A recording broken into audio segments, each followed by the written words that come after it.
Mr. Speaker, why are you too stern today? What is the problem? You are too strict.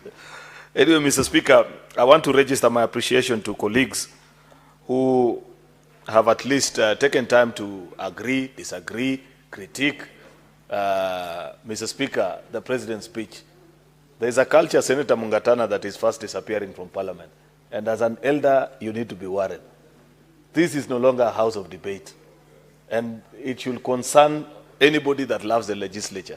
Much as I don't agree with many of the things Senator Sifuna says sometimes here, at least I appreciate one thing, that when he went around Nairobi and sought the opportunity to serve and represent those people here, he does that job here every afternoon. What I find difficult, dear colleagues, is for people to campaign so hard, and the county is a difficult thing. Imagine, Mr. Speaker, you know, people even don't know that we earn the same salary with members of the National Assembly. Yet we represent and do a job that is 4, 5, 6, or even 17 times what they do in terms of representation, Mr. Speaker. Yet, after doing all that difficult task, Mr. Speaker, you find people not getting the time to come to the House. That really bothers me. I must appreciate that at least, unlike last year, today we went to the second, actually the third session of debate, because we did this speech yesterday afternoon, today in the morning, and this afternoon because of our colleagues who have spoken about it. Last year, actually, we concluded on the first session because I don't know for what reason you couldn't find enough people to debate and say the things that they were saying. So I want to register my appreciation to colleagues who have taken time to read the 163 paragraphs of this speech and given their evaluation and their assessment. There are many that have agreed with the proposals that are being made by the President and the call to action that he's giving to the nation on the things that needs to be achieved. Mr. Speaker, there are those that disagree as well. I agree, Mr. Speaker, with colleagues that are saying there are certain aspects that should have been mentioned and probably did not feature. But Mr. Speaker, you know, there were days we used to go to the State of the Nation address and you sit there for 3 hours. In fact, I remember the former president another time, he threw away half of his speech and said, these things are too much, I've said enough that I need to say. But when you are a leader that appreciates what you are saying, Mr. Speaker, you limit yourself to that which you feel is most fundamental at that particular time. And I feel strongly, Mr. Speaker, that the President took time to address the issues of the progress that his administration has made the last 3 years, and now setting the solid foundation for what we need to do in the years that are coming. Mr. Speaker, we must appreciate that what part of the biggest deficiency that this country suffers is that we want to politicize everything. That we reduce our national conversations to be you must win or I must lose conversations, Mr. Speaker. We must rise and get to a point of having a vision that we agree to as a nation. And then we all aspire. And it will not matter who is president, who is senator, who is governor. We just know that these are the things that we are focusing on for the next 10, 15 or 20 years. Mr. Speaker, you know, many times when people speak about the things that have happened in this country, you would think that there was no country before 2022. Correct. There was a nation. There were challenges. If you speak about the education sector, for example, is it not true, Mr. Speaker, that in the last 3 years under this administration, what is the biggest challenge that many of the constituents, for example, the people that I represent in this house, ask us about? They tell you that we need enough teachers to teach our students, because the worst thing that can happen to a parent is to send your child to a public institution and there is no teacher to teach them. We were in a situation, Mr. Speaker, where in certain schools you are finding that one teacher was teaching 3 or 4 subjects because there are not enough people.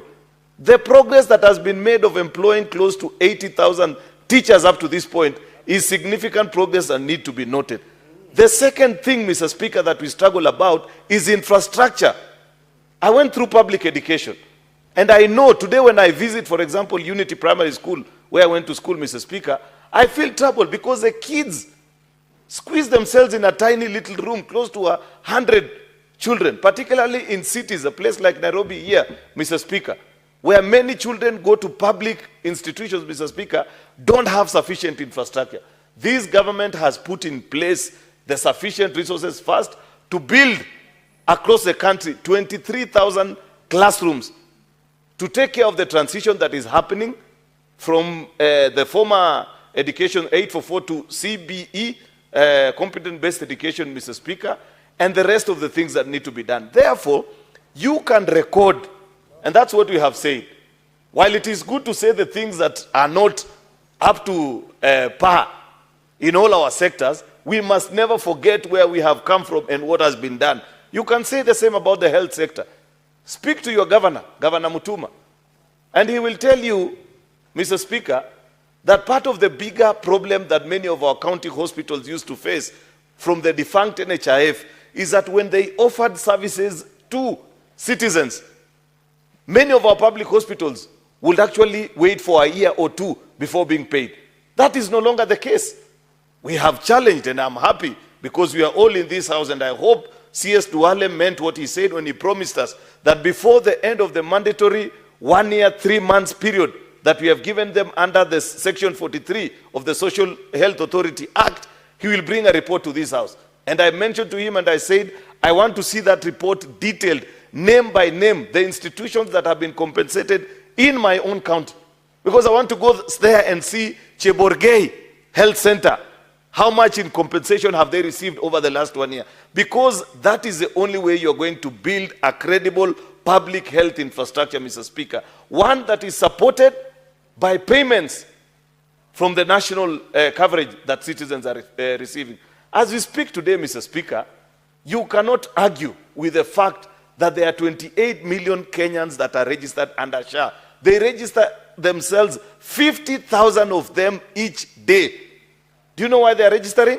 It's because they hear from their neighbor that when I was unwell, my bill was 600,000-700,000, SHA paid for me 200,000 or 300,000.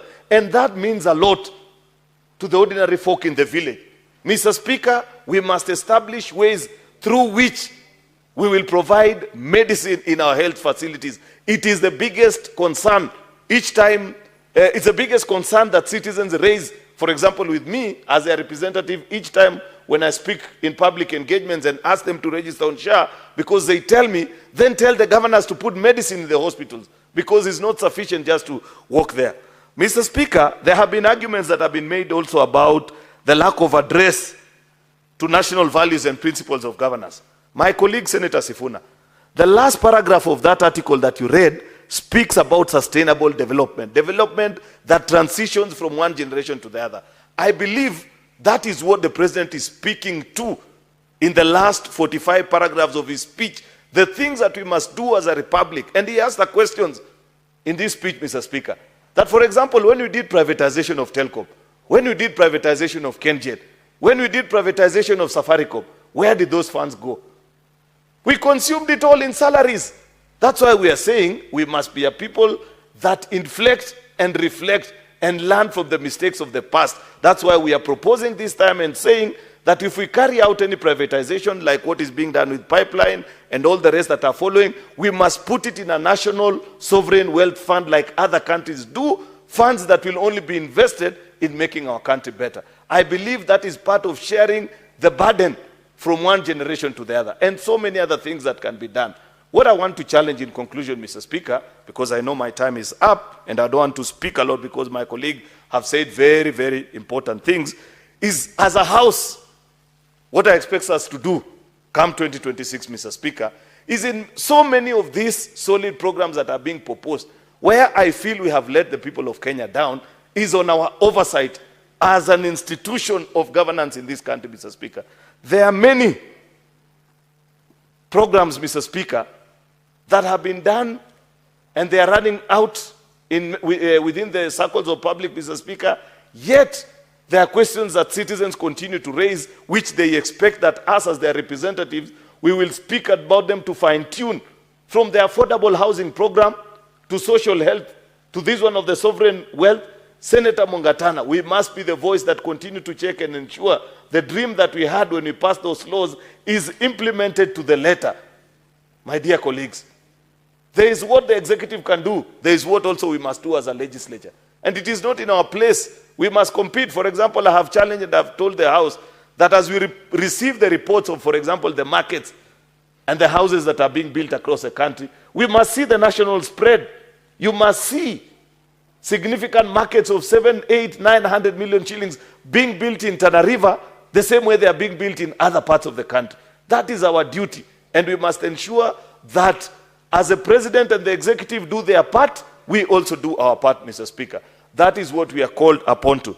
Mr. Speaker, I beg to reply and do ask my colleagues to take note of the fact that besides the speech of the State of the Nation, Mr. Speaker, that the President gave, there are other reports that are also tabled alongside, including the report on the state of security, the report on the progress made in fulfilling international obligations. Those are very important, Mr. Speaker, because, for example, why I'm speaking, Speaker, allow me just 30 seconds to say this. It's because, for example, I know Kenya signs, what are they called? The name disappears from my mind right now.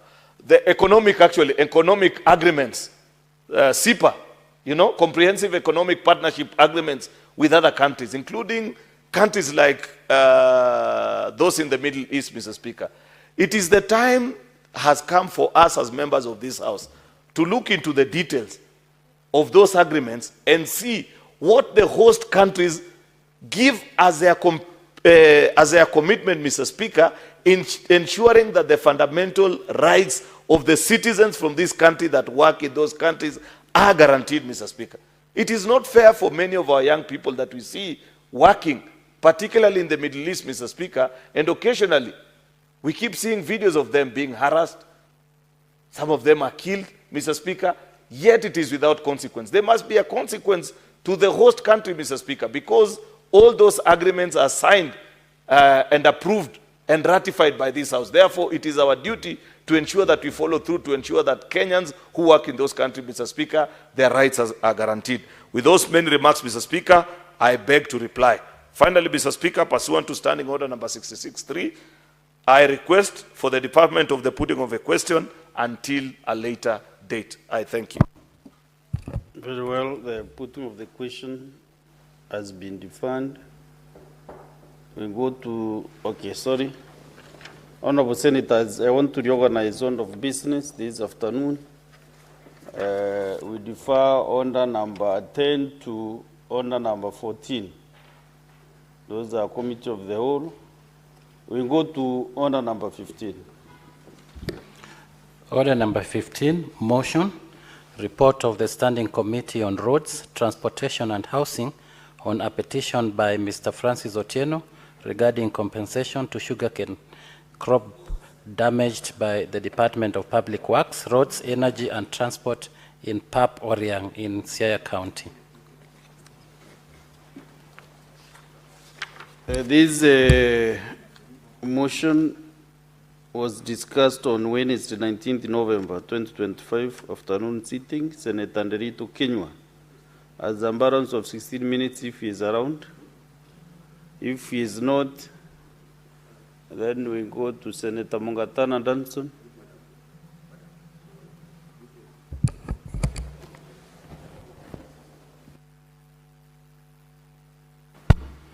Thank you, Mr. Speaker, for giving me the opportunity to debate this report.